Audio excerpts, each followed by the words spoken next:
आज हम सीखेंगे क्लास 10th का एनसीईआरटी का रिफ्लेक्शन ऑफ लाइट। ये चैप्टर बड़ा इंपॉर्टेंट है क्योंकि इसमें काफ़ी चीज़ें हमें सीखने को मिलती हैं for reflection, for like reflection, refraction, मतलब लाइट के नेचर के बारे में काफ़ी कुछ पता चलता है इस चैप्टर से। तो इस चैप्टर में सबसे पहले हमें पढ़ना है reflection of light. Reflection of light क्या होता है? देखिए, रिफ्लेक्शन ऑफ लाइट समझने से पहले आपको समझना पड़ेगा कि हम लाइट को रे मानकर चल रहे हैं, वेव नहीं।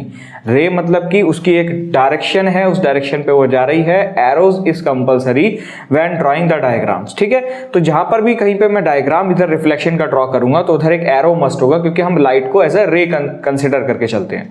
ठीक है, तो रिफ्लेक्शन क्या होता है? देखो, रिफ्लेक्शन होता है कि जब कभी भी लाइट किसी सरफेस से टकराती है, स्ट्राइक करती है, तो वो जितने एंगल से टकराएगी उतने ही एंगल से वो रिफ्लेक्ट बैक हो जाती है, बाउंस बैक हो जाती है इन द सेम मीडियम।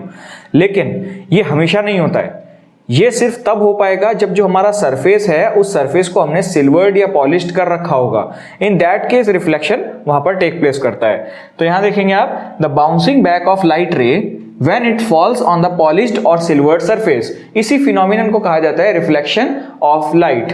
तो रिफ्लेक्शन ऑफ लाइट में ये जरूरी है कि हम जो रिफ्लेक्शन करवा रहे हैं या जो लाइट रिफ्लेक्शन कर रही है वहां उसके लिए कंडीशन क्या होनी चाहिए। आप यहां देखिए डायग्राम में कि ये पॉलिश्ड सरफेस होना चाहिए, सिल्वर्ड सरफेस होना चाहिए।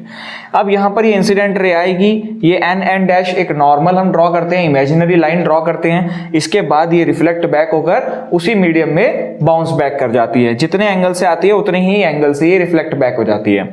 ठीक है, तो ये इंसिडेंट रे हो गए, रिफ्लेक्टेड रे हो गए, ये नॉर्मल। अब क्योंकि तीनों सेम प्लेन पर लाई करते हैं इसलिए आप लॉ ऑफ रिफ्लेक्शन का पहला कंडीशन देखिएगा, that the incident ray, reflected ray and normal all lie on the same plane.